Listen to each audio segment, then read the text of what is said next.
Muy buenos días a todos y a todas. Bienvenidos y bienvenidas a este tercer seminario de esta octava promoción del máster de razonamiento probatorio. En la ambición de ir generando, digamos, debate con distintas perspectivas y en distintas áreas también del conocimiento, pues decidimos invitar esta vez a Luis Medina Alcoz, profesor de Derecho Administrativo de la Universidad Complutense de Madrid. Hace como 4 años aproximadamente, 4 años, el tiempo pasa rápido, conversando con un doctorando de esta universidad, Sebastián Rebolledo, que realiza con nosotros una tesis sobre prueba en ámbito medioambiental, pero respecto de las decisiones administrativas en el ámbito medioambiental, no de los delitos ecológicos, en el ámbito administrativo, pues empezando en ese momento a debatir sobre los problemas, la bibliografía básica, etcétera, etcétera, yo le dije a Sebastián, y lo digo así porque es simplemente una prueba de mi ignorancia, pues el problema es que sobre temas probatorios en derecho administrativo la verdad que no hay casi nada, ¿verdad? Y él enfatizó el casi. Dijo, sí, no hay mucho, no hay tanto como en penal o en otras áreas, ¿verdad? Pero algo hay y bien valioso. Y fue Sebastián Rebolledo quien puso en mi correo un par de artículos de Luis Medina Alcoz, algunos de los cuales también nos hemos compartido porque nos los envió para este seminario. Y leyendo el trabajo, dije, caramba, este tipo sí sabe. Y de verdad es un lujo, un lujo tenerlo. Pero después, teniendo la suerte de poderlo conocer personalmente, me di cuenta también de otra característica. Y es que, así como a Michele Tarufo le gustaba caminar sobre las fronteras, traspasar las fronteras y patear las fronteras del conocimiento, a Luis Medina Alcoz también, porque hoy nos hablará de la incertidumbre causal en el derecho de daños, así que por ahí anda pateando civilistas.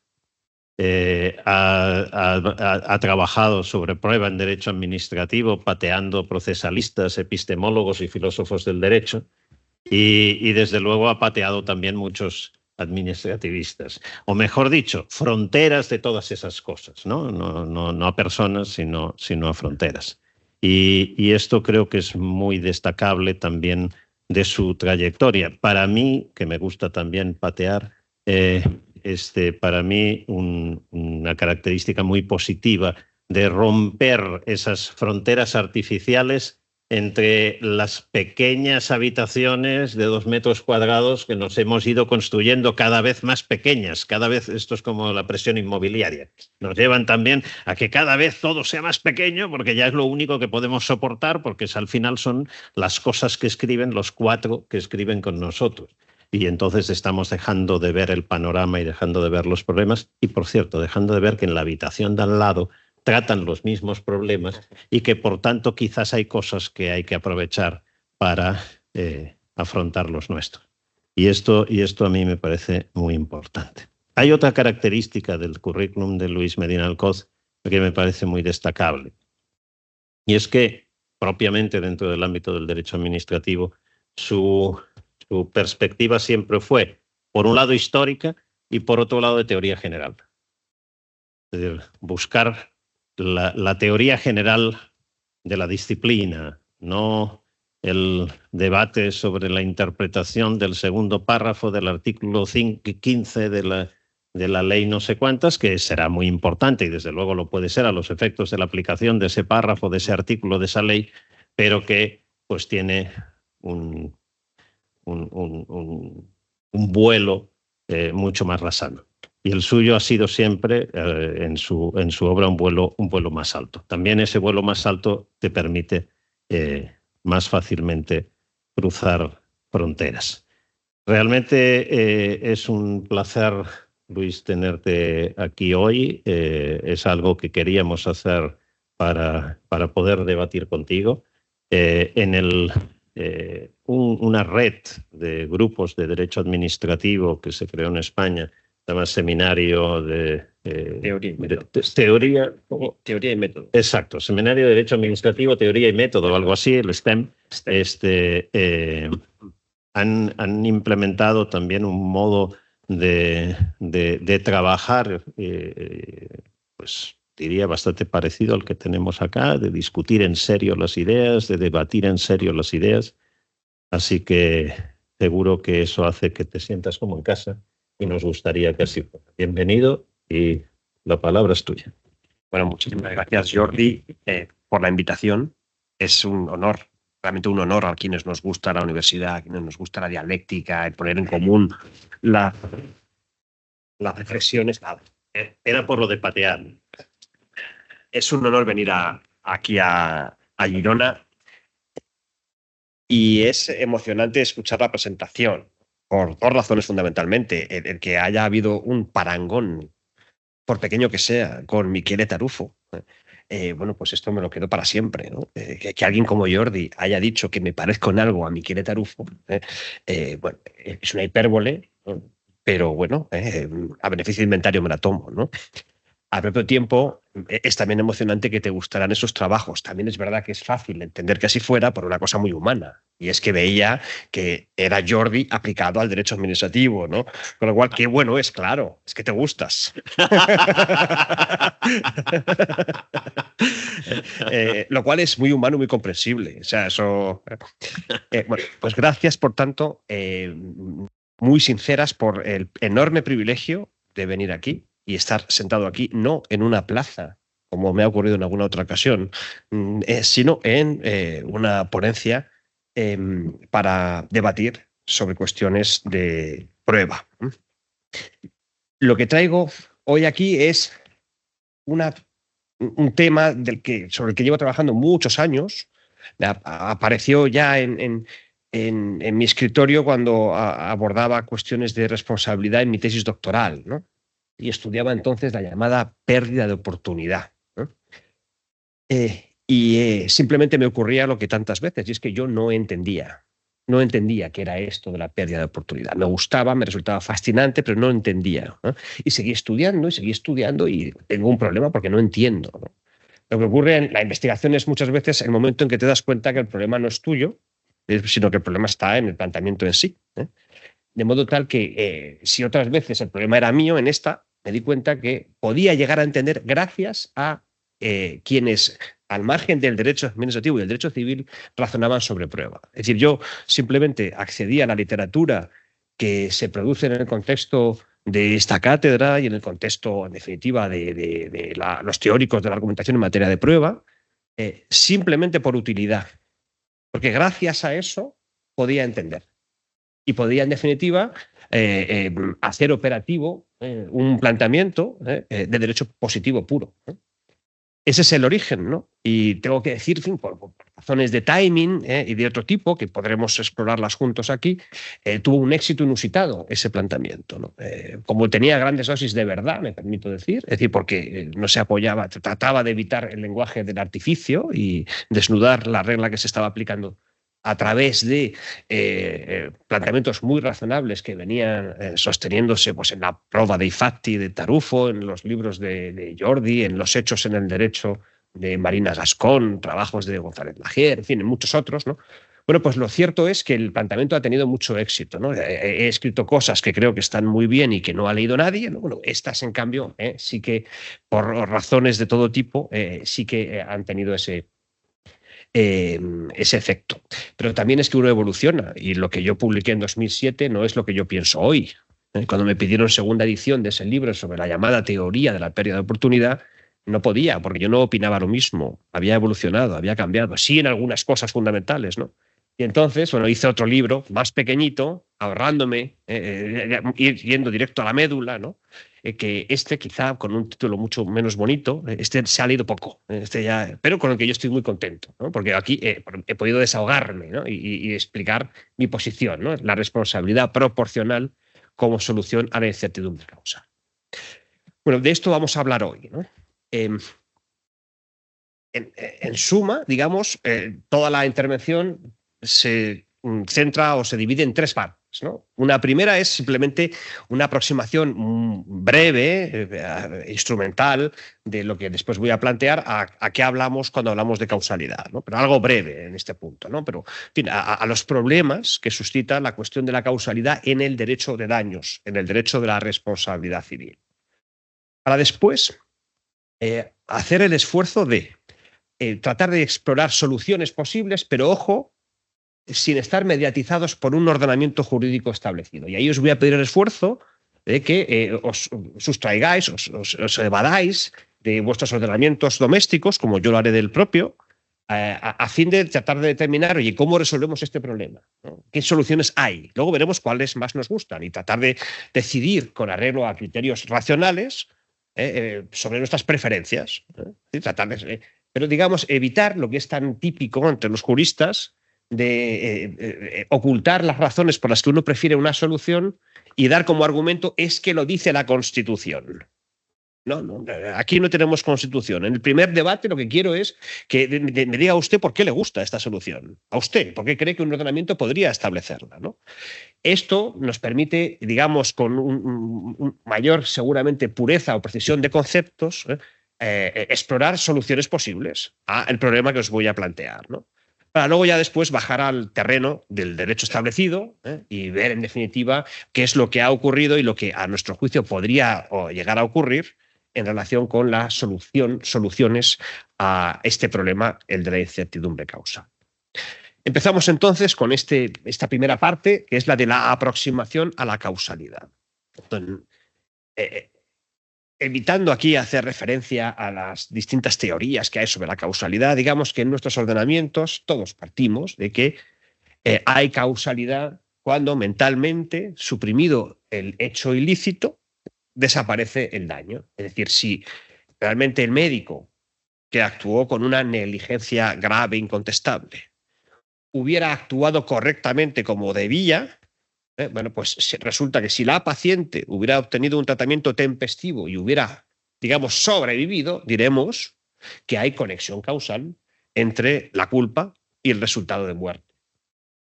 Aquí siempre se llega y se dice, ojo, que estas causalidades omisivas no son estrictamente naturales. Bueno, pues no lo son, pero tratar de determinar qué habría ocurrido en ese juicio mental, ¿no? En torno a con el hecho ilícito o sin, digamos, con la conducta debida en la causalidad omisiva o sin el hecho ilícito, es lo mismo, materialmente lo mismo.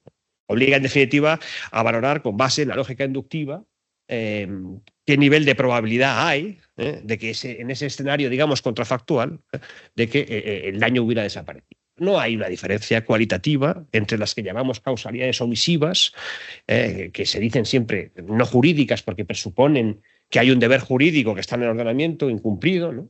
Y las causalidades naturales, ¿no? En fin, más o menos nos manejamos así en todos los ordenamientos, ¿no? Bien, a la hora de aplicar este planteamiento, a la hora de observar si verdaderamente un determinado hecho es conditio sine qua non, que es de lo que estamos hablando, o en el ámbito anglosajón la llaman la but for test, ¿no? Que habría ocurrido en ausencia de, ¿no? Hay dos tipos de problemas fundamentales y muy distintos, ¿no? Problemas que en un caso tienen que ver con el llamado eterno encadenamiento de causas y efectos, ¿no? El problema de que hay prueba de la causa, pero el cuerpo nos pide que no sea suficiente para engendrar responsabilidad. Pensad en el médico que se salta el protocolo a las bravas con un paciente que debiera estar en su habitación de hospital sin alta médica por cuanto que tiene una dolencia cardíaca que le puede llevar a la muerte, ese médico se salta el protocolo y dice, usted puede irse a casa. Y al salir del hospital muere porque le atropella un coche, no porque le da un ataque al corazón, ¿no? Entonces decimos, ¿este sujeto con la conducta de vida habría sobrevivido? Entonces decimos, sí, porque habría estado en la habitación del hospital.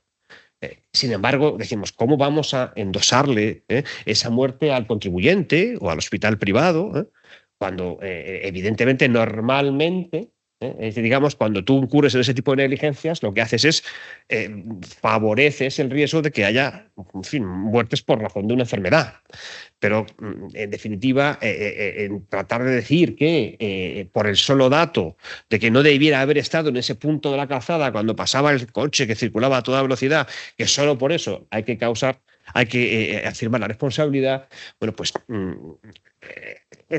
no nos deja satisfechos, ¿no? Bueno, pues sobre todo esto ha girado toda la reflexión sobre la causalidad tradicional y se han elaborado teorías para decir, no basta que haya conditio sine qua non, esa conditio tiene que ser jurídicamente relevante. Entonces ahí está la teoría de la causalidad próxima, causalidad adecuada, o ahora llamada imputación objetiva. Son todas la misma cosa, ¿no? La idea de, estando probada la causalidad, vamos a ver si le podemos negar la relevancia jurídica en determinados casos, ¿no? Este es uno de los problemas que plantea, ¿no?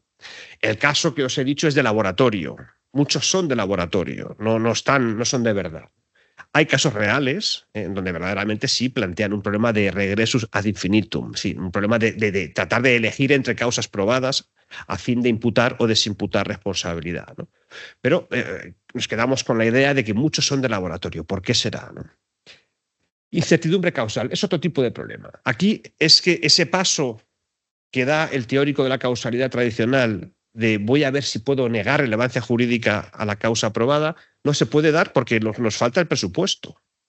Porque realmente no sabemos si verdaderamente con el tratamiento correcto la víctima hubiera sanado. No sabemos si aquel abogado que olvida interponer el recurso de apelación verdaderamente ha propiciado que el cliente pierda la causa, porque es posible que ese recurso de apelación que no fue hubiera prosperado, pero es posible que no. Tres cazadores disparan y un proyectil lesivo impacta sobre un niño.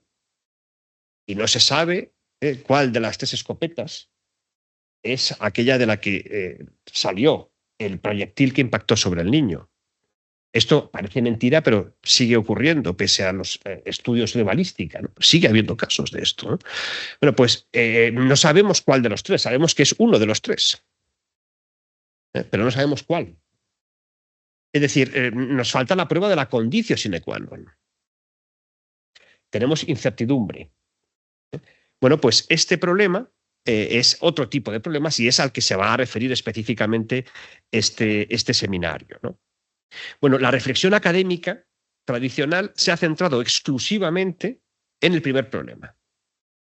Hay que figurarse por poner un arquetipo, ¿no? A un filósofo del derecho alemán o a un estudioso del derecho civil alemán en su escritorio, donde al margen de la realidad se preocupa por hacer una buena teoría de la causalidad, que le queda preciosa, bien bonita, ¿no? Pero que en realidad no sirve para que el juez resuelva problemas. Es un ejemplo perfecto, ¿no? de pensamiento dogmático, en donde lo que ha importado no es tanto elegir casos para resolverlos, sino elegir casos para hacer una buena teoría, donde no importa que el caso no sea real, ¿no? Si os vais todavía a los manuales de derecho civil, en la parte de responsabilidad, muchas veces los casos de la teoría de la causalidad adecuada de imputación objetiva muchas veces son de laboratorio. Porque subyace esa preocupación histórica donde la prueba no es un problema, ¿vale? ¿Por qué esto es así? Bueno, esto lo sabéis vosotros mucho mejor que yo. En definitiva, esto tiene que ver con que, en resumidas cuentas, hasta hace no tanto se ha entendido que la cuestión de la prueba es una cuestión, digamos, externa al derecho de daños. Bien porque pertenece a la íntima convicción del juez, bien porque pertenece al científico natural, como si algo es cierto, él nos lo dirá, o nos dirá si no, o bien porque pertenece al derecho procesal, como si esto no tuviera nada que ver con el entramado de intereses de la parte sustantiva del derecho, que es el derecho de daños, ¿no? El hecho es que el teórico de la responsabilidad civil ha entendido que a él no le tocaba afrontar la cuestión de la prueba. A mí no me corresponde, le corresponde a otro, ¿no? Esto ha sido así tradicional. Es sintomático, por ejemplo, que incluso cuando ya la realidad es tan enorme, ¿no? que te pone de relieve un montón de problemas de negligencias médicas, de daños tóxicos, de supuestos donde el problema es de prueba, en los tratados aparece la cuestión de la causalidad y luego después aparece la cuestión de la prueba. Es decir, se aborda la cuestión de la causalidad, que es el objeto que tiene que ser probado, con desconexión total con la cuestión de la prueba, como si fueran cosas distintas y perfectamente separables, ¿no? Así estaba, por ejemplo, el manual de un catedrático de mi facultad, con el que me llevo magníficamente, Mariano Izquierdo, ¿no? que lo abordaba, digamos, con total desconexión, ¿no? O lo abordaba así también, por ejemplo, Fernando Reglero, o en el trabajo de causalidad en inglés de referencia de Honoré y Hart. Se hablaba muchísimo de la cuestión de la causalidad adecuada, próxima y demás, y solo al final, como coda final, en 4 páginas, aparecían las cuestiones de la prueba. Como si fuera, bueno, voy a meterme un poquito en algo que no es estrictamente responsabilidad civil, ¿no? Eso ha sido la doctrina tradicional. Bueno, y esto ha cambiado. Esto ha cambiado mucho. Los pleitos en el ámbito de la responsabilidad sanitaria, que plantean sistemáticamente problemas de prueba de la conditio sine qua non, han contribuido a cambiarlo. Los problemas de daños masivos y daños tóxicos, ¿no?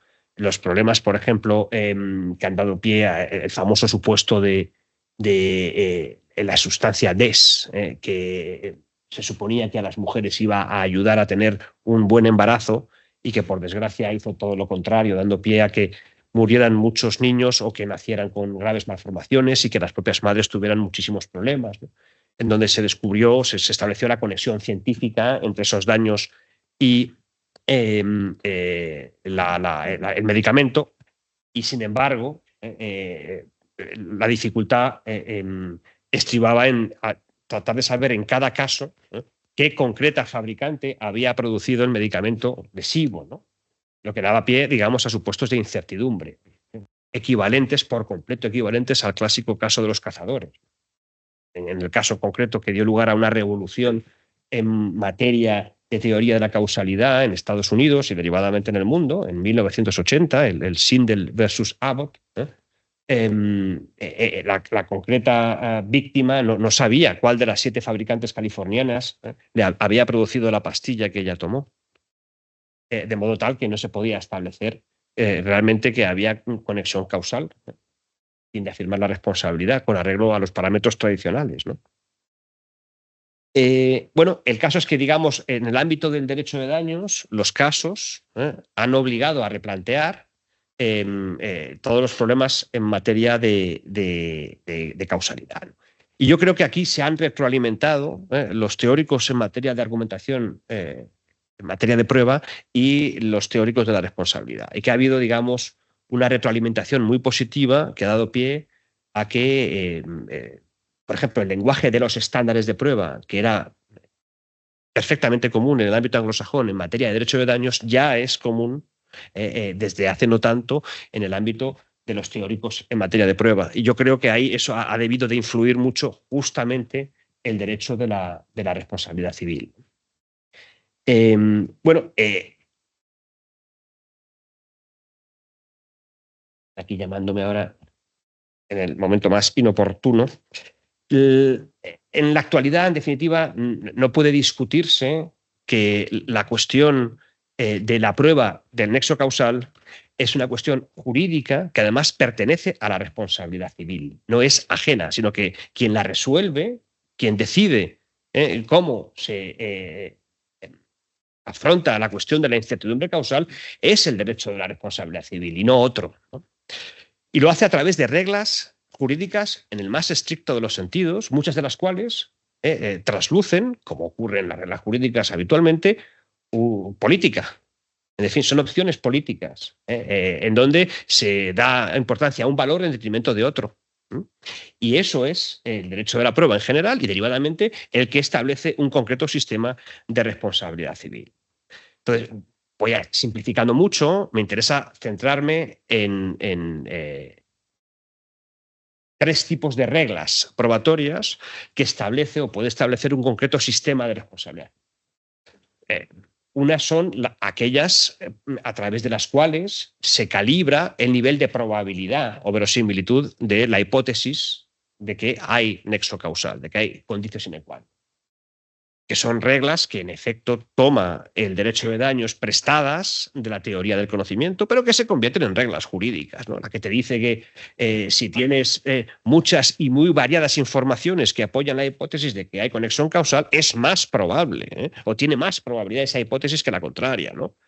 En fin, las máximas de la experiencia que se van depurando en el ámbito de la responsabilidad civil, ¿no? La de, oye, cuando hay un daño de este tipo tan poco habitual, bueno, pues lo normal es que haya habido culpa médica. En definitiva, la doctrina del llamado daño desproporcionado, ¿no? Bueno, en suma, hay reglas con las que se calibra el nivel de verosimilitud.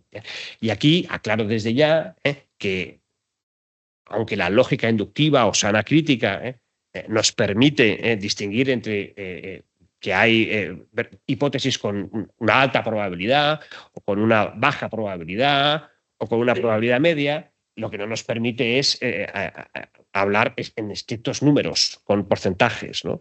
Y si lo hago yo aquí, lo haré a efectos solamente pedagógicos, para entenderlo, ¿no? Hablaré a veces de una probabilidad superior al 50%, como un modo muy sencillo de decir que tiene es más probable esa hipótesis que la contraria, ¿no? En definitiva, ya ha quedado enseñadísimo por los teóricos, entre ellos el propio Jordi, ¿no? que esto no puede reducirse a una operación matemática, ¿no?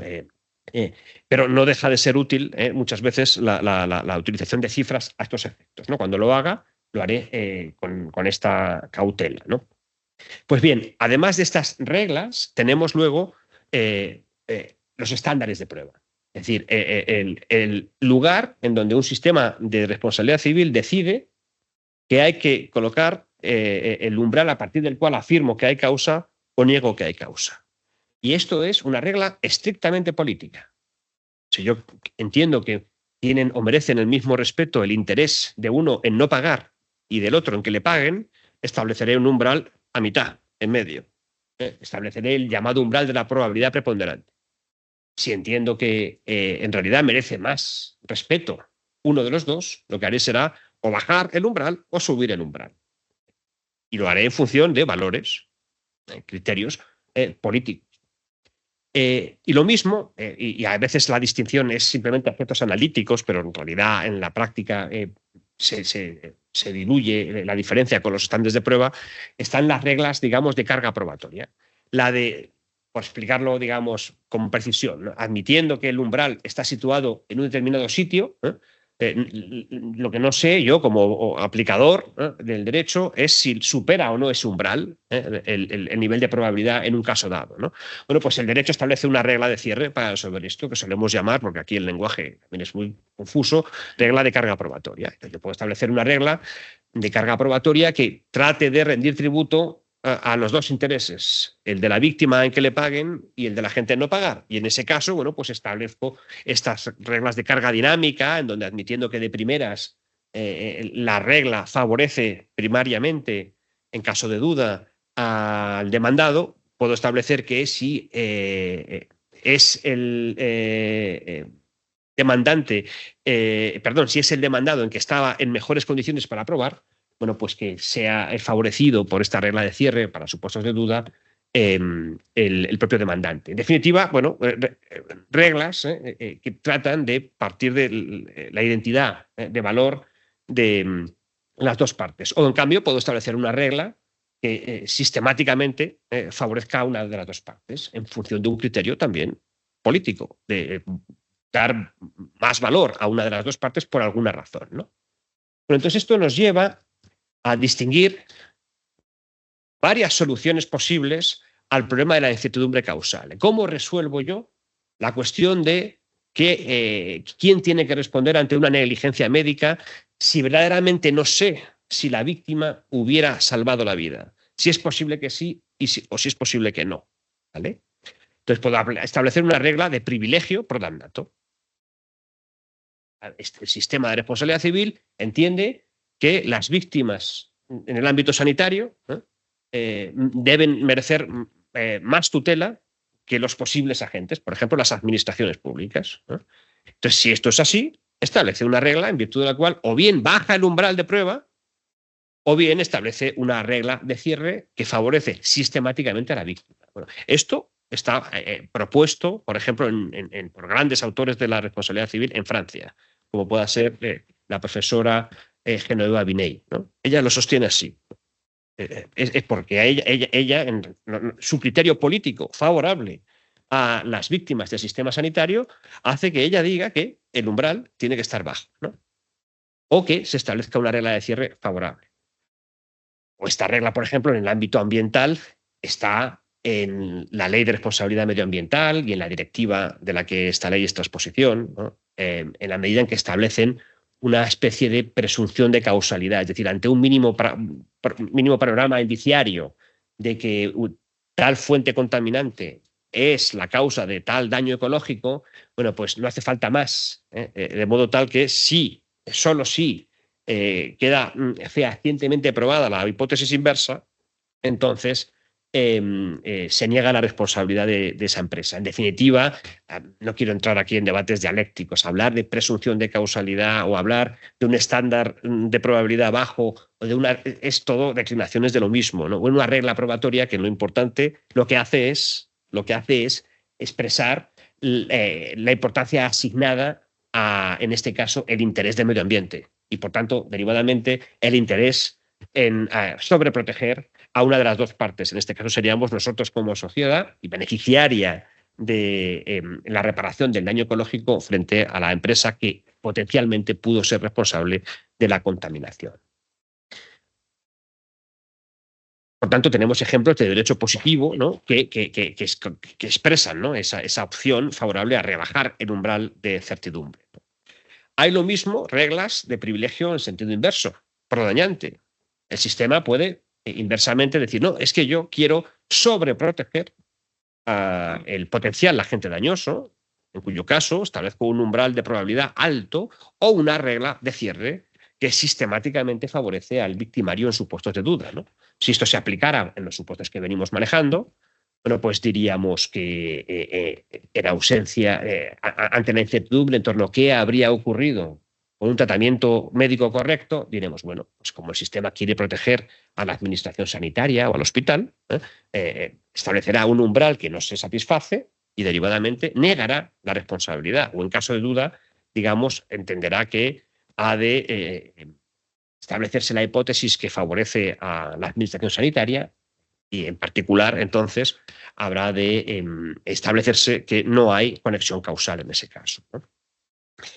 En la práctica, los sistemas de responsabilidad civil habitualmente parten de esa base. Cada vez que se exige muchísima prueba para afirmar, por ejemplo, un lucro cesante, esto es muy habitual en nuestros sistemas jurídicos, en realidad se está está aplicando una regla que es, digamos, muy favorable al interés de una de las dos partes, ¿no? Que quiebra, por alguna razón, la igualdad.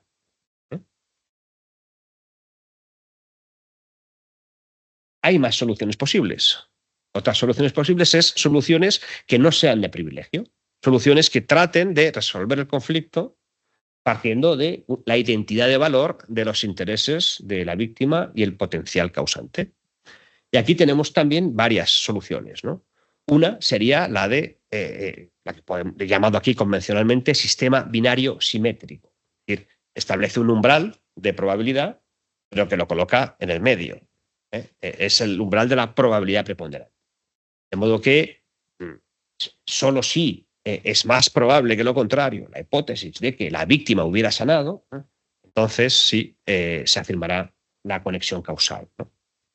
O en caso de duda, en definitiva, se establece esa regla de cierre que de primeras favorece al demandado, pero que no excluye, en virtud de la llamada flexibilidad probatoria, que si quien estaba en mejores condiciones para aprobar era en realidad el propio demandado, pues que la duda se resuelva en favor del demandante, ¿no? En definitiva, la exclusión de una regla de cierre que sistemáticamente siempre favorezca a una de las dos partes, ¿no? Y tenemos una última solución que también es un régimen de igualdad, que es el de romper, prescindir del umbral de probabilidad y prescindir también de una regla de cierre para casos de duda, y que lo que haga es sencillamente decir, oye, si tenemos dudas, que su coste lo compartan las dos partes. En definitiva, es una regla que dice, si tengo una probabilidad que la voy a cuantificar convencionalmente del 50%, porque no sé si verdaderamente la paciente habría sanado o no con un tratamiento tempestivo correcto, ¿no? Bueno, pues lo que hago es decir que pague el 50% del daño esa administración. En definitiva, se trata de romper la llamada lógica binaria o clásica, aristotélica, en favor de otra, la lógica que llaman los filósofos o teóricos generales del conocimiento de la lógica, ¿no? La lógica polivalente o bivalente, frente a la bivalente, en virtud de la cual se dice, oiga, no hay solo un valor de verdad y otro de falsedad, está también el valor de lo posible. Cuando estamos en el ámbito de lo posible, cuando estamos en un terreno en donde verdaderamente no puede decirse que hay conexión causal, pero tampoco puede negarse, podemos resolver el conflicto sin necesidad de afirmar o negar el nexo causal y, afirmando una causalidad posible, establecer una responsabilidad parcial y que se pague solo parte. Es una regla, en el fondo, si os fijáis, es una regla muy clásica. Responde a la lógica más tradicional que viene de la escolástica, del derecho de daños, que es una regla de pura igualdad y justicia conmutativa. Es cómo resuelvo este conflicto, partiendo de que no puedo ponerme de parte de ninguno de los dos, ¿no? Lo que ocurre es que tiene una apariencia revolucionaria, porque lo que hace es prescindir del sistema binario, en virtud del cual las cosas son o no son. Entonces, la gracia de esta regla es la de que detrás de una apariencia muy, aparatosa, muy rompedora, se esconde algo, en fin, que no puede ser más consonante con la lógica histórica con la que se han formado nuestros sistemas de responsabilidad civil. Es la que se puede llamar, por simplificar, regla de responsabilidad proporcional, en donde tal como os lo estoy presentando, digamos, en realidad sí que aplica umbrales. Lo que está diciendo es que si el umbral de probabilidad supera un mínimo, sin llegar a un máximo, si está, por ejemplo, entre el 15 y el 75%, entonces estamos en el ámbito de lo posible y, derivadamente, en el ámbito dentro del cual no vamos ni a afirmar ni a negar la responsabilidad a partir de un umbral, no vamos a endosarle, en definitiva, a ninguna de las partes todo el daño, aplicando una regla de cierre en caso de duda. Lo que vamos es directamente a proyectar ese nivel de probabilidad sobre el quantum a fin de lograr ¿el qué? Bueno, pues que las dos partes compartan el coste de la incertidumbre, ¿no? Una regla de responsabilidad proporcional. Aquí hay otras soluciones posibles. Hay algún autor que ha propuesto que directamente siempre haya una responsabilidad proporcional, que por definición en todos los pleitos de responsabilidad civil, si hay una probabilidad del 98%, que pague solo el 98% de la indemnización. Bueno, en realidad es una solución posible y estamos todavía en la perspectiva del legislador, ¿no? Con lo cual todavía no he entrado a hacer valoraciones críticas, ¿no? Pero cuando hablo yo de responsabilidad proporcional, y cuando habla normalmente cualquiera, estamos hablando de supuestos de duda, como solución a supuesto de duda, en donde, si hablamos por porcentajes, repito, es simplemente para entendernos, porque no llegamos nunca a esa precisión que te permita decir que hay una probabilidad del 14 o del 98, ¿no? Y en los casos de duda son, por definición, aquellos en donde lo que se hace es, como se dice en Madrid, repartir a pachas. Es decir, a partes iguales. Ese es el supuesto prototípico. Es decir, si tengo dudas es porque no sé si la balanza tiene que inclinarse de un lado o de otro, y bueno, pues puedo hablar por porcentajes, pero es un modo de entenderlo. Entonces, con lo cual, en realidad, la regla de responsabilidad proporcional conduce normalmente a partir a medias, admito que pueda haber supuestos en donde digamos que, bueno, pero hay un poquito más de probabilidad de tal hipótesis frente a la otra, que no acaba con todo de despejar las dudas. Admito, no quiero ser tampoco con esto dogmático, ¿no? Pero, en fin, a los efectos de esta ponencia, cuando hablo de responsabilidad proporcional, me refiero a supuestos en donde, bueno, pues podemos descartar la seguridad de que hay conexión causal o la seguridad de que no la hay. Y en esos supuestos se aplica una regla de responsabilidad proporcional que a efectos operativos suele ser la de compartir a mitades el quantum indemnizatorio. Y estas son las soluciones posibles. No hay más. No hay más. La cuestión ahora es, sobre esto me puedo pronunciar un poco más adelante, es valorarlas. Todavía con la abstracción de nuestros ordenamientos. O sea, que alguien no me diga, ya, pero es que la cláusula general de responsabilidad civil de mi país ha apostado ya por el sistema binario. No, pues mire, no hablemos de eso ahora, eso no me interesa, eso puede ser una razón para decir que en el derecho colombiano no cabe esta solución de la responsabilidad proporcional. Puede ser, pero ahora no quiero que me arrojen ese pretexto. Ahora quiero que estemos en la perspectiva del legislador y decidamos cuál nos gusta más. ¿Cuál nos gusta más? Entonces, desde la perspectiva, primero, de la racionalidad epistemológica, es decir, ¿qué solución produce más fallos y qué solución produce más aciertos? Bueno, desde esa perspectiva, en realidad decimos, bueno, si aplicamos desde un umbral de probabilidad bajo, yo tendré por ciertas hipótesis que tienen más probabilidades de ser falsas que verdaderas. Esta perspectiva de la racionalidad no acaba de ser, en fin, muy razonable. Por ejemplo, si yo para resolver el problema de 3 cazadores que disparan, vamos a ver, 4 cazadores que disparan, decido bajar el umbral de la probabilidad al 25%, al final diré que los 4 son causantes del daño del niño. Y dice, oiga, pero sabemos que solo uno fue. Dice, ya, pero si yo he bajado el umbral al 25, estoy diciendo que los 4, como cumplen ese nivel de probabilidad, son autores del daño. Es decir, produce un resultado irracional. Aquí se vean las claras, pero pasan todos los supuestos. Si yo, por ejemplo, en el ámbito sanitario digo que me basta un 25% de probabilidad para afirmar que la culpa médica fue la causa de la muerte, estoy diciendo que aunque el 75 lo sea de que sea por la enfermedad, voy a asignar relevancia solo a este 25. ¿No? Es decir, subir o bajar el umbral, desde la estricta perspectiva de la racionalidad, es, digamos, una solución menos preferible. Ojo, puede ser preferible por otras razones. Yo quiero un sistema, por ejemplo, que sacrifique esa racionalidad por un valor externo. Puede ser, por ejemplo, que me encanta el medio ambiente. Bueno, entonces, no quiero una solución racional, quiero una solución que sea racional desde la lógica del medio ambiente.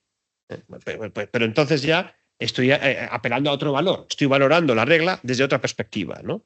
Y eso es perfectamente posible. Entonces, desde la perspectiva de la racionalidad, queda claro que es preferible la solución de igualdad basada en el umbral de la probabilidad preponderante frente a las que suben o bajan, a las reglas que he llamado de privilegio. Y al propio tiempo, comparada con la responsabilidad proporcional, la conclusión a la que se llega es que empatan. Entonces esto, ¿cómo se puede demostrar que empatan? Bueno, para empezar, la responsabilidad proporcional en realidad responde a otra lógica, que no es la bivalente. Por tanto, en realidad podemos decir es que juegan en campos de juego distintos. Lo que importa es ver que responde a una racionalidad. Siendo esto así, ya pues las dos, en definitiva, son igualmente razonables en términos de teoría del conocimiento. Pero jugando a que la teoría, digamos, binaria se ajusta más a la realidad, en el sentido de que admitamos que en la realidad objetiva, esa a la que no llegamos, las cosas son o no son, jugando a eso, ¿cuál produce más errores? Entonces, aquí para ilustrarlos voy a traer un supuesto para tratar de demostraros que más o menos empatan. Supongamos que hay un médico que aplica sistemáticamente el mismo protocolo a los mismos pacientes. Protocolo, digamos, que es claramente abominable, es negligente, y que da pie a que sus pacientes mueran. Ojo, problema es, en el caso este que os estoy planteando, que las probabilidades de curación que tenían esas víctimas enfermas en todos los casos, en los 10 casos, ¿no?, de los últimos 10 tratamientos que aplicó ese médico, eran del 40%. Entonces, las 10 mueren. Sabemos, viendo desde arriba los grandes números, ¿no?, que si todas tenían una probabilidad de curación del 40%, sabemos que el médico ha matado a 4. No sabemos a qué 4, pero ha matado a 4. Y sabemos que hay 6 que habrían muerto en todo caso, aún sin negligencia médica. Entonces diríamos, la aplicación del umbral de la probabilidad preponderante produce en esta situación, ¿no?, 4 errores, porque niega la indemnización a los allegados en 4 supuestos en donde verdaderamente el médico es el responsable de la lesión producida. Si aplicamos la responsabilidad proporcional, en donde todas las víctimas van a obtener indemnización, pero ninguna la va a obtener total, van a obtener todas un 40% del valor del daño, diremos, bueno, la responsabilidad proporcional produce fallos en todos los casos. Porque hay 4 víctimas que debieron obtenerlo todo y obtienen solo parte, y luego hay 6 víctimas que no debieron obtener nada y han obtenido algo. Ahora bien, si al final los errores que comete la responsabilidad proporcional son siempre menos graves, mientras que en el umbral de la probabilidad preponderante hay víctimas que debieron obtener todo y no obtienen nada, aquí ocurre siempre que quien no debió obtener nada algo obtiene y quien no debe obtener todo algo obtiene. En definitiva, produce errores menos graves, que hace que, y esta es la conclusión, que en supuestos en donde las probabilidades son de 50%, el nivel de error es el mismo. Si os fijáis, si hay 10 pacientes, 5 habrían muerto y 5 habrían salvado la vida. El umbral de la probabilidad preponderante produciría, daría pie a que ninguna obtuviera indemnización y, por tanto, habría, por así decir, 5 falsos negativos, en el sentido de que 5 personas debieron obtener 100% y se quedan sin nada. Y produce luego 5 aciertos totales, ¿no? Hay 5 personas que habrían muerto en todo caso y no obtienen nada. Bueno, en la responsabilidad proporcional da pie a que haya 5 falsos positivos parciales, es decir, 5 personas que no debieron obtener nada pero obtienen algo, y 5 falsos negativos parciales. En definitiva, al final producen el mismo nivel de error. Lo que quiero decir es que desde la perspectiva de la racionalidad no es superior una solución a otra. En cambio, las dos soluciones de igualdad son preferibles desde la perspectiva de la racionalidad a las reglas de privilegio, que suben o bajan el umbral de prueba o establecen una carga probatoria sistemáticamente favorable a una de las partes. Desde la perspectiva de la igualdad, bueno, las reglas de privilegio, evidentemente, si el valor que asumamos como parámetro para valorar estas soluciones es la igualdad, evidentemente son peores, ¿no? Y si utilizamos este parámetro para comparar la responsabilidad proporcional respecto de la otra, el umbral sistema binario simétrico, bueno, pues entiendo que esto se puede discutir, tampoco pontifico, ¿no? Pero entiendo que viene a ser ligeramente preferible la responsabilidad proporcional. Que consigue, en definitiva, realizar el valor de la igualdad en cada caso, distribuyendo equitativamente el coste de la incertidumbre entre las dos partes, ¿no? Realiza, digamos, el milagro, ¿no?, de que ante la duda la víctima no se quede sin nada, pero la gente no lo pague todo, a través de esta solución de compromiso, ¿no?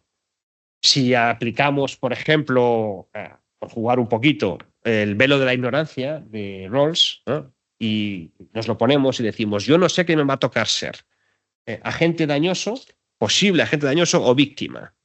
¿Qué regla quiero que se me aplique? Cuando hago la prueba, sistemáticamente se muestra todo el mundo favorable, quizá porque somos mayoritariamente aversos al riesgo, ¿no?, a la responsabilidad proporcional. Si yo no sé si voy a tener la suerte de ser agente dañoso o víctima, bueno, pues elijo aquella solución que produce el mejor resultado posible en la peor de las hipótesis, ¿no? La regla que conocéis bien, ¿no? Bueno, entendería, por tanto, que puede haber razones para afirmar, sin ser tampoco aquí categóricos, que desde la perspectiva de la igualdad es preferible la regla de la responsabilidad proporcional. Se puede discutir, se puede discrepar. Beneficio social. Aquí es, si compramos a los economic lawyers su lógica, lo cual se puede hacer, sobre todo cuando tenemos esta óptica que estamos haciendo ahora, ¿no? Que es la de tratar de valorar y comparar las reglas entre sí, sin tratar de decir que es el derecho establecido, ¿no? Por tanto, sin necesidad, en definitiva, de utilizar los criterios de beneficio social que proponen estos economic lawyers como soluciones de derecho positivo, bueno, pues parece que aquí es claramente preferible la responsabilidad proporcional.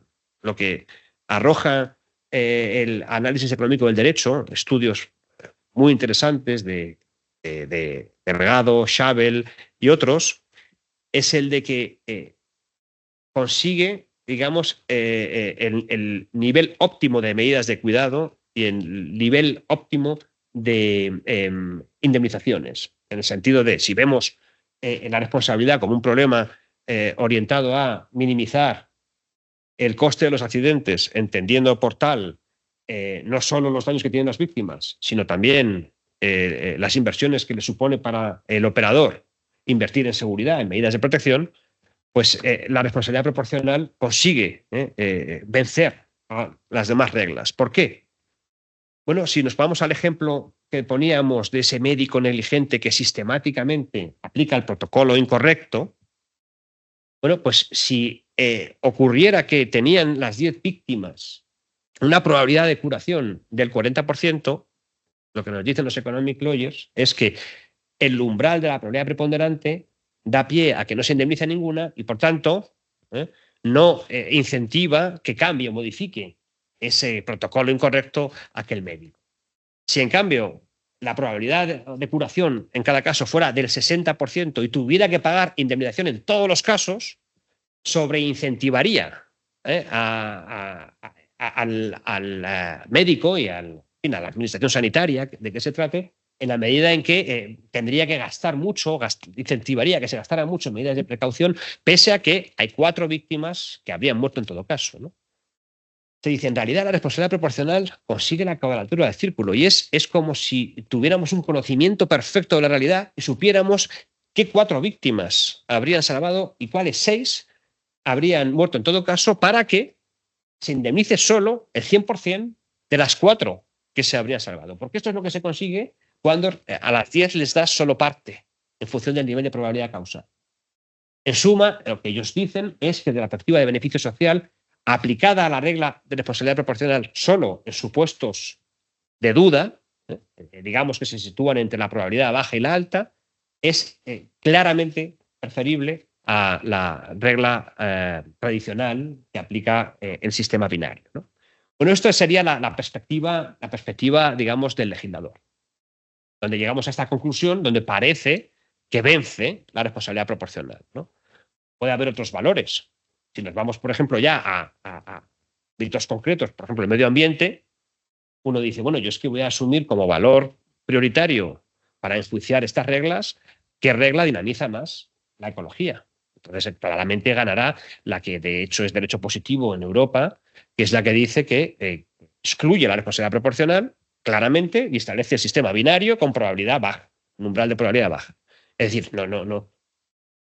En función de los sectores y del entramado de intereses que haya en juego, podemos cambiar nuestra opinión sobre cuál es la regla preferible, ¿no?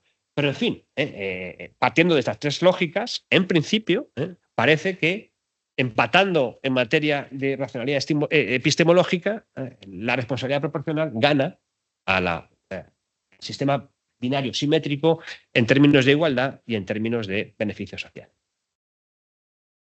Vámonos ahora entonces ya al derecho. Y aquí vamos a hablar ya desde la perspectiva que tenemos en nuestros sistemas jurídicos. Y me voy a permitir, además, hablar no solo para el derecho español, sino también para algunos de los vuestros, porque algo he estudiado un poco más allá de las fronteras de mi concreto ordenamiento y porque además somos todos muy parecidos. A veces nos fijamos en las diferencias, pero hay en este punto clarísimas analogías, ¿no? Por tanto, aquí sí que os pido ya que hagáis el esfuerzo de pensar en términos también de derecho positivo nacional. Y en esta lógica, la idea es que nuestros sistemas de responsabilidad, a través de las clásicas cláusulas de responsabilidad por culpa, establecen claramente un sistema causal binario. Me parecería muy artificioso entender que el 1902 de mi Código Civil, cuando dice que si interviene culpa y negligencia, quien causa un daño a otro tiene que responder, que está también diciendo que quien ha podido causarlo pero no es seguro, también tiene que reparar parte del daño. Mira, no lo dice, la verdad es que no lo dice. No está la responsabilidad proporcional en el 1902 ni en la cláusula equivalente para la responsabilidad patrimonial de la Administración, y me permito entender que no lo está para las cláusulas generales de vuestros códigos civiles, ¿no? Y sin embargo, en nuestros sistemas jurídicos, desde luego en el español, pero en muchos otros, argentino, en el chileno, en el colombiano, hay mucha responsabilidad proporcional. ¿Y esto cómo ha sido posible? A través, ya estamos en el terreno del derecho positivo, de la ficción, de la mentira técnica, de las muletas de las que hablaba Yerin, en el sentido de instrumentos con los que se aplica derecho nuevo sin decirlo, como si fuera el viejo. Bueno, pues las ficciones han proliferado para aplicar crípticamente la responsabilidad proporcional.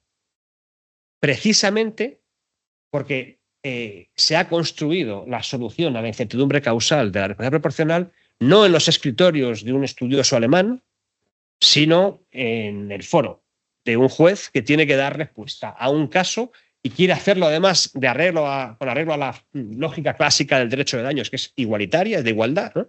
Y lo hace sin que le ayuden para nada los manuales, porque en ellos solo se habla de causas probadas y de argumentos para rechazar su relevancia jurídica. Bueno, pues se ha construido, digamos, a golpe de mentiras, de ficciones, ocultando su auténtica fisonomía a través de un variadísimo elenco de expedientes que, analizados aisladamente, todos ellos carecen de la mínima consistencia lógica. Y me permito aquí ser categórico. Al final son expedientes que se caracterizan porque la solución a la que conducen nos gusta, la mayor parte, de acuerdo con nuestra conciencia de justicia, y que eso ha dado lugar a que nos relajemos mucho a la hora de examinar su consistencia lógica. Que hemos aceptado planteamientos pues, que no se sostienen. Eso está en la propia lógica del mito y de la ficción, ¿no? Pues tenemos muchísimas que han dado pie, repito, a que haya mucha responsabilidad proporcional, pero sin discutir el sistema binario tradicional. Por ejemplo, la sociedad de hecho. ¿Cómo se ha explicado tradicionalmente que en el caso de los cazadores, cuando disparan y se sabe que solo uno disparó el proyectil lesivo, que respondan todos ellos en función de la probabilidad causal, ¿no? Digamos que si son 4 y no tenemos más datos que cualquiera fue, pues hay un 25% de probabilidad de que cada cual fuera el autor del disparo y van a pagar al final el 25% de la indemnización, ¿no? En función ya del sistema, puede ser que frente a la víctima haya solidaridad y por tanto que uno de ellos pague el 100% y esa responsabilidad proporcional se realice prácticamente en la relación interna, donde el que pagó el 100%, bueno, ahora me vais a pagar cada uno un 25%. O puede ser que se establezca ya la responsabilidad proporcional en la relación directa de la víctima con los posibles causantes, estableciendo una regla de mancomunidad, y es obligando a la víctima en definitiva a que vaya a cada una para que le pague el 25%. Pero ¿cómo se ha explicado? Con toda esta regla de responsabilidad proporcional se ha explicado diciendo que en realidad hay una sociedad de hecho. Esos cazadores están ahí, son como una especie de unión temporal de empresas, ¿no? Una sociedad de hecho que igual que se reparte dividendos, se reparte también pérdidas, a ella se le imputa el daño y luego los socios se reparten la pérdida, ¿no? Claro, es una sociedad de hecho que desaparece en el momento en que llegue un informe de balística que nos diga que en realidad solo uno disparó y que fue fulanito.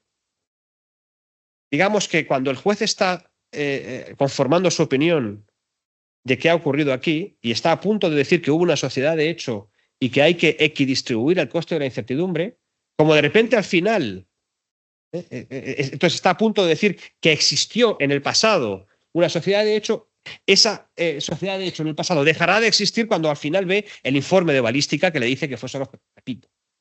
Es decir, es una entidad que existe o deja de existir ex post en función de la información de que dispone el órgano judicial.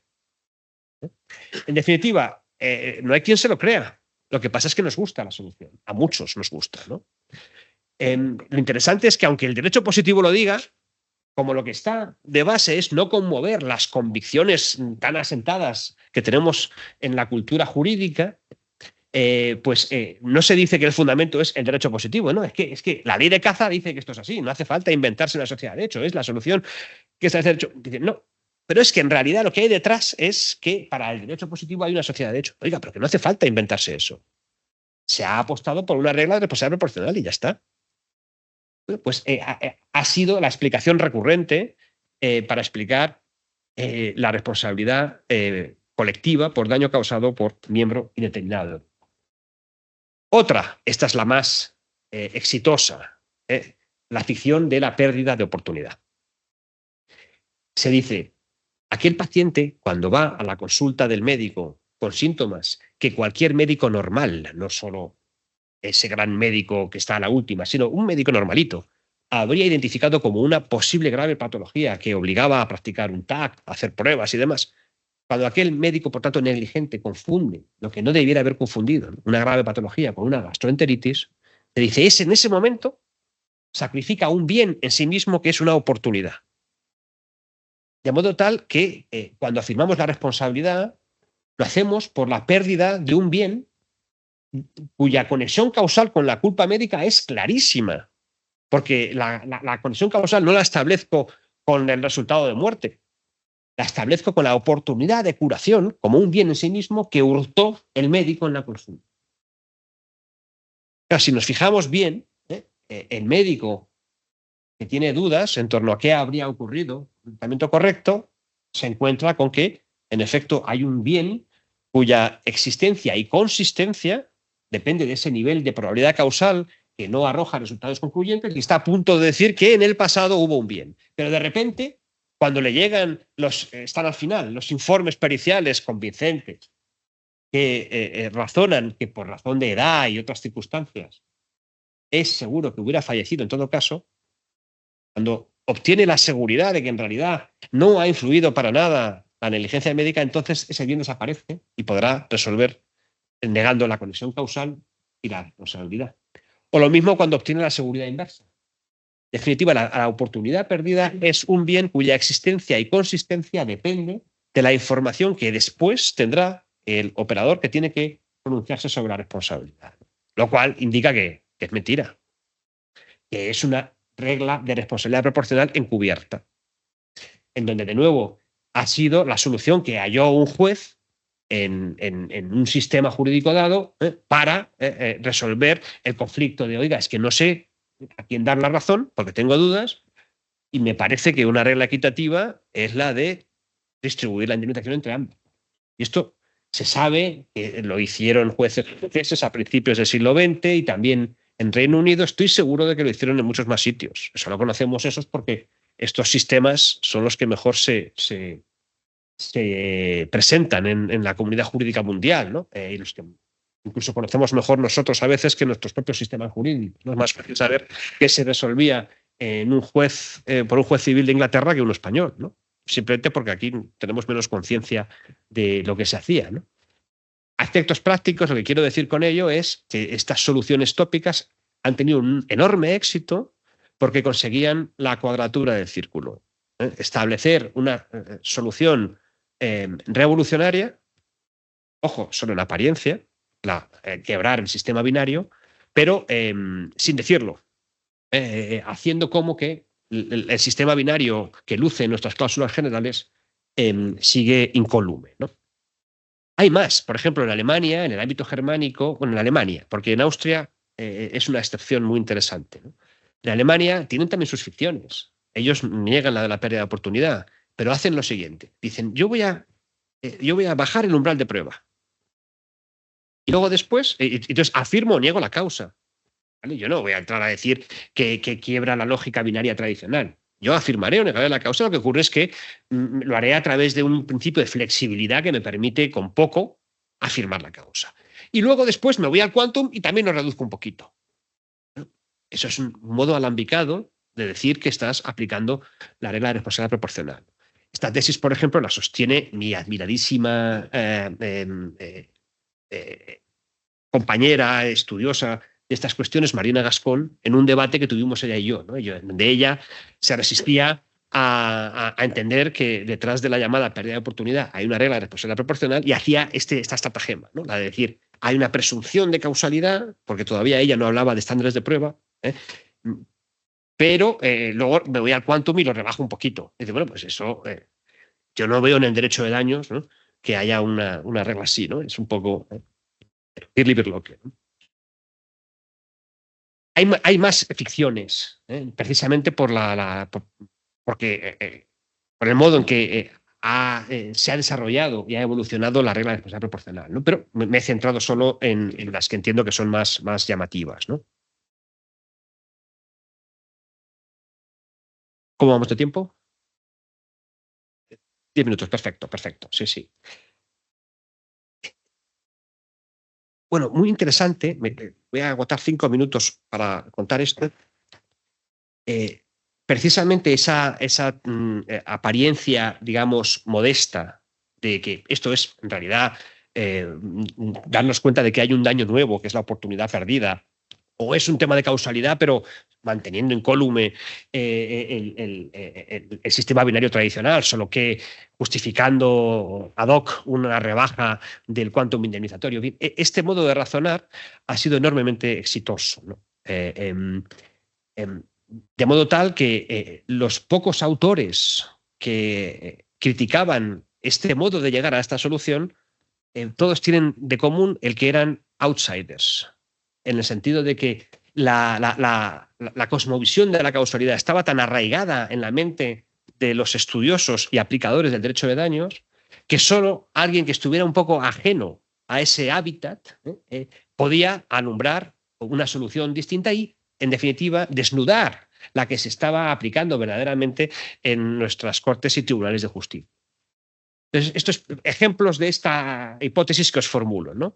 En Francia, establecida la pérdida de oportunidad como una categoría que encima ellos entienden que es propia y que es una creación gala maravillosa, hubo un abogado por completo ajeno a la universidad, que no citan nunca, cuyo artículo no sé bien cómo conseguí encontrarlo porque no fue por referencias, ¿no?, que se llama Jacques Boguet, al que no conoceréis ninguno, que dijo, es que en realidad esto es mentira. Y habló de una idea del principio de divisibilidad causal, ¿no? Y venía a decir, es que lo que ha ocurrido en supuestos de concurrencia de causas, donde hemos admitido que si hay varios factores que han conducido a un resultado dañoso, que por qué no vamos a distribuir la indemnización entre todos ellos, ¿no?, es lo que está ocurriendo en casos de duda, ¿no? Lo venía, no con una enorme claridad, pero negaba, en definitiva, en un artículo de años 70, que esto fuera un problema de daño, ¿no?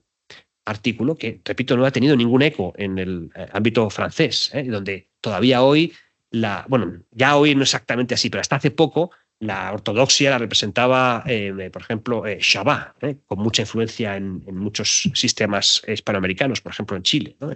Los civilistas chilenos son muchos de ellos discípulos de este enorme y gran autor francés, ¿no? Otro ejemplo de outsider que empieza a explicar de otra manera la regla de responsabilidad proporcional y a desnudar la llamada teoría de la pérdida de oportunidad es una estudiante de Derecho, Naomi Scheiner, en los años 80, a ver si os lo digo bien el nombre, en los años 80, estando estudiando ella la carrera de Derecho, hace un artículo sobre un concreto problema, dirigida por su profesor, sobre el problema de la talidomida, es decir, el problema de aquellas mujeres que habían tenido estos embarazos desastrosos como consecuencia de la ingesta de ese medicamento, ¿no? Y dijo, bueno, si no tenemos certeza en torno a cuál es la concreta fabricante que produjo la pastilla lesiva, ¿por qué no hacemos que respondan todas en función de su probabilidad causal, midiendo esta en función de su cuota de mercado? Si en California hay 7 fabricantes y no sabe la madre demandante cuál de ellas produjo la pastilla que ella consumió, entonces lo que hacemos es que vemos su cuota de mercado como un indicador de la probabilidad causal, ¿no? Esto lo propuso ella y lo recogió el Tribunal Supremo de California y dio pie, junto a otros factores, pero para mí esto es un hito, dio pie a revolucionar toda la argumentación en materia de prueba de nexo causal a partir de entonces. Pero es sintomático. Luego, a partir de aquí, tienen también, a mi juicio, mucha relevancia los economic lawyers. Son los primeros que, con esa afición a no partir de los debates conceptuales clásicos, aislaron muy bien, muy claramente, que hay una solución que podemos llamar responsabilidad proporcional y que la podemos estudiar como alternativa al sistema binario tradicional. Y empiezan a hablar con naturalidad de la responsabilidad proporcional y a estudiarla en términos de beneficio social. Bien, es verdad que el análisis económico del derecho tiene mucha menos influencia de lo que parece, en el sentido de que verdaderamente Europa no ha calado o no ha sido en sí mismo responsable de que se normalice un lenguaje que hable con naturalidad de la regla de responsabilidad proporcional, ¿no? Pero bueno, es un factor, ¿no? Donde lo situaría también como ejemplo de outsiders, ¿no? O sí que se entienda que esto es un ejercicio de vanidad, el hecho de que yo sea un profesor de derecho administrativo, que no le debo nada a ningún civilista, que mi condumio no va a depender de que lo que yo diga le guste más o menos a Fernando Pantaleón Prieto o a Miquel Martín Casals, explica que yo tuviera la posibilidad de ser herético, porque nadie en mi disciplina, ni García de Enterría, se iba digamos, porque yo sostuviera que la pérdida de oportunidad es una filfa, me iban a regañar por eso. Ay, mira, qué interesante. No. Es decir, la lógica del outsider es muy buena, es muy sana para examinar con una mirada limpia los problemas jurídicos, ¿no? Bueno, pues eso seguramente a mí me permitió también acabar de entender que era inexplicable la pérdida de oportunidad del modo en que se estaba explicando, ¿no? Otro ejemplo de ortodoxia es también un sujeto también muy desconocido que se llama John Makdisi, un profesor de una universidad de Florida, experto en derecho islámico, pero que ha hecho sus incursiones en derecho de la propiedad y publicó un artículo, tampoco muy citado, mucho menos, por ejemplo, que el de Joseph H. King, que es el que defendía la pérdida de oportunidad en los Estados Unidos, donde dice, bueno, pues que en realidad aquí lo que hay detrás es una regla de responsabilidad proporcional, cuando hablaba de la pérdida de oportunidad, ¿no? Otro outsider, ¿no? Que no se cita casi nunca, ¿no? Bueno, el caso es que con todo ya los outsiders empezábamos a ser muchos, ¿no? Y además, sobre todo, que realmente, si somos mínimamente analíticos, es que estos expedientes caen por su propio peso, ¿no? Yo creo que en el contexto de una revisión total de los presupuestos probatorios, de qué es la evaluación de la prueba, esto ha favorecido que ahora ya haya cambiado y que en muchos sistemas empecemos a ser ya doctrina dominante. Quienes hemos desnudado a la pérdida de oportunidad. Y se ve ya pues, que hay autores que ya no son tan heréticos, que esto lo defienden en Francia, en Chile, en Colombia, en muchos sistemas jurídicos, ¿no? Ya los especialistas se hacen eco, ¿no? Aunque por hablar del caso chileno, el peso de François Chabat tiene todavía mucho efecto entre los civilistas y de momento quienes sostienen las tesis que defendemos ya unos cuantos son minoritarios. Bien, para terminar, ¿qué hacemos ya desde la perspectiva del intérprete? Yo ya soy ese aplicador que quiere, por un lado, dar una solución, ojo, no ya la que a mí me guste, sino la que le guste al sistema jurídico. Tengo que tener el mínimo, digamos, de honestidad de admitir que el derecho no lo hago yo, que contribuyo como operador, pero que el derecho puede establecer la regla que a mí no me gusta. Y al propio tiempo, sin, digamos, jugar a hacer trampas, es decir, sin aplicar ficciones, ¿no? Sobre esa base, yo entiendo que hay razones para aplicar con normalidad la regla de responsabilidad proporcional. Lo mismo que no hizo falta que el legislador dijera que en casos de concurrencia de culpas podía, digamos, obligarse a todos a indemnizar parte del daño. Por la misma razón. En definitiva, creo que más allá de la apariencia revolucionaria, en realidad la responsabilidad proporcional no puede ser más clásica, más vetusta, ¿no? Lo que es revolucionario verdaderamente es establecer con muy poca prueba una conexión causal por razón del medio ambiente.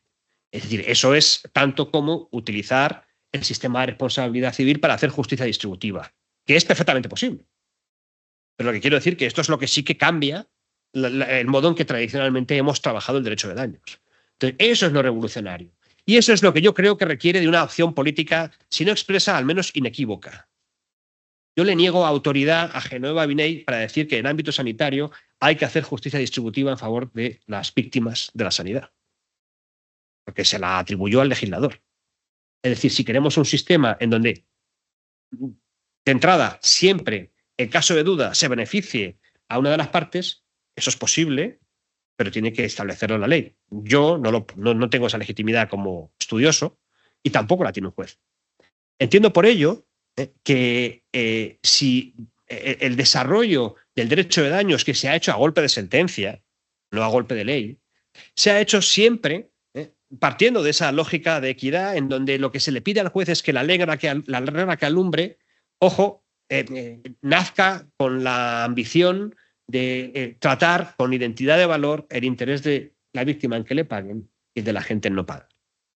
Y en esa lógica es como se puede entender que se desarrollara la doctrina de la pérdida de oportunidad. Lo que ocurre es que la podemos desnudar y decir que lo que encierra es una regla de equidad que equidistribuye entre las dos partes el coste de la duda. No hace falta, en definitiva, una solución expresa favorable a ello, que la hay en determinados sistemas, para establecerla. Por ejemplo, de acuerdo con el Tribunal de Justicia, en una recientísima sentencia hay que interpretar que en materia de procedimientos de contratación está establecida la responsabilidad proporcional. Es decir, si un licitador se encuentra con que no gana la adjudicación para hacer una obra pública, pero impugna, consigue anular el acto de adjudicación a favor de quien ganó, bajo la consideración de que, por ejemplo, incumplía el requisito de tener solvencia técnica. Y no puede demostrar que él habría sido el adjudicatario, una vez que ya la obra pública está construida y no puede aspirar a ser él el adjudicatario. Bueno, el derecho europeo dice que hay que interpretar que tiene derecho a que le paguen parte del precio del beneficio industrial que habría obtenido con la ejecución del contrato. Solución que estaba además cristalizada expresamente en una directiva del año 92, ¿no? Bueno, pues a veces está expresamente prevista esta solución, ¿no? Hay sistemas en los que lo está, en el Código Civil de Bélgica, claramente, como en el de Argentina, todavía con el disfraz de la pérdida de oportunidad, sin ese disfraz en el de República Checa. Está en muchos sistemas, pero aunque no lo esté, entiendo que no hay nada disruptivo o revolucionario en decirle al juez que tiene autoridad para crear derecho de este modo, para crear una regla distinta de la que luce en la cláusula general de responsabilidad de su Código Civil, precisamente porque se trata de una regla de equidad, ¿no? Por tanto, entiendo en suma que se puede aplicar la responsabilidad proporcional en nuestros sistemas jurídicos, desde luego en el derecho español, sin necesidad de acudir al artificio. Bueno, pues con esto concluyo y me someto al debate.